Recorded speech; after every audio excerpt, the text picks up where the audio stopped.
Hello friends, আজকের আমি দেখো ছোট্ট একটা ভিডিও নিয়ে এসেছি। এই চুলে আমি একটা ব্লু ডায়ার করে দেখাবো।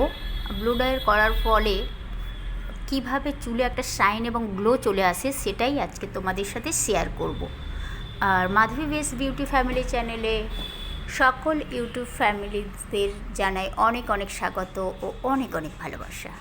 দেখো ডায়ারের আওয়াজ হচ্ছে। এটা হচ্ছে আমি করছি।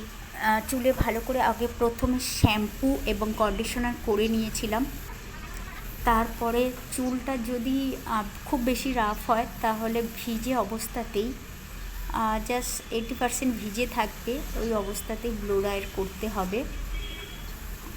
আর চুলটা এইভাবে দেখো, যেভাবে করছি তোমরা দেখছো,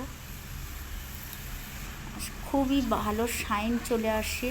এইভাবে ব্রাশটা ধরে আমি জাস্ট চেষ্টা করছি করার, যতটুকুই জানি তোমাদের সাথে শেয়ার করছি। খুবই ছোট্ট একটা ভিডিও, আমি খুবই ছোট ছোট ভিডিও নিয়ে আসি যাতে তোমরা বুঝতে পারো। আর চুলটা অনেকটা স্ট্রেট হয়ে যায় এবং সিল্কিও শাইন দেখা দেয়।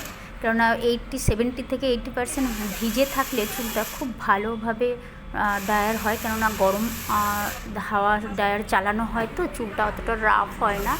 ভিজে থাকলে খুব ভালোভাবে টেনে টেনে করতে হবে, খুব চুলের কোনো ক্ষতি হয় না, খুব ভালোভাবে স্ট্রেট হয়ে যায়। আজকে যারা নতুন, প্লিজ সাবস্ক্রাইব করে নাও এবং পাশে থেকেও। আর এটা তোমরা বাড়িতেও করতে পারো। ছোটোখাটো কোনো অনুষ্ঠানে যদি তোমরা চুলটা স্ট্রেট করতে চাও, যে চুলটা কি করব বুঝতে পারছি না, তাহলে পার্লারে যাওয়ার টাইম হয় না অনেক সময়, তো তখন তোমরা বাড়িতেই এটা খুব তাড়াতাড়ি চুলটা শুকিয়েও নিতে পারবে। চুলটা অতটা রাফও হয় না, আর খুব ভালো একটা শাইন এবং গ্লো চলে আসে এবং চুলটা স্ট্রেটও হয়ে যায়, অনেকক্ষণ থাকে, স্টে করে।